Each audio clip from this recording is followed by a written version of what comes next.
Let's talk a bit about the best way to approach the setup for your bench press in your training program, specifically arching your back.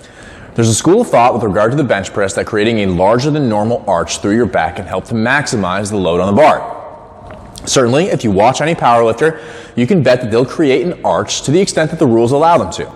In some cases, you get some pretty crazy and creative looking setups. Now, I'll come out and say that for my money and for your training program, training with this exaggerated arch is not ideal. You're better off with a neutral spine, nothing more than that. And if you're thinking to yourself right now that you've heard creating an arch through your back lets you use more weight, well, you're probably right. But my counter to this is that more weight isn't the same thing as a better training stimulus. One of the big reasons why an arch like this can be useful for stacking weight on the bar is that it helps to reduce the distance that the bar has to move. By arching your back and lifting your chest in the air, the bar doesn't have to travel as far to reach your chest. Shorter distance means less work for you to do in that given movement, which means you can increase the load. And if you're a powerlifter, then obviously you're going to do this if you're allowed to. As with any sport, you want to do whatever you can within the confines of the rules to put up the best results. You don't move any further than you absolutely have to. Nobody starts 10 meters behind the starting line in a 100-meter dash. So as a competitive technique, who am I to argue?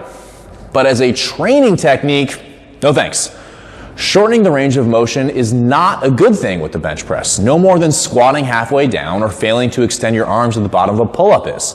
By shortening the range of motion, you're depriving your joints and muscles of the impact that the full range of motion would otherwise deliver.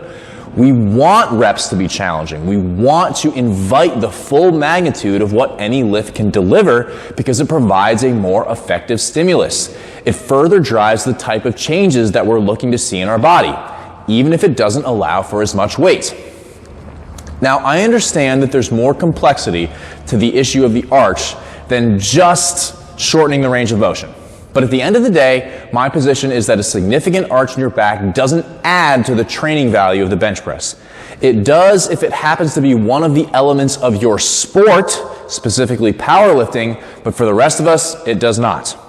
So when you're performing the bench press in your program, you'll be better keeping the natural position of your spine. Back and butt on the bench, abs engaged, and move the bar with a full range of motion.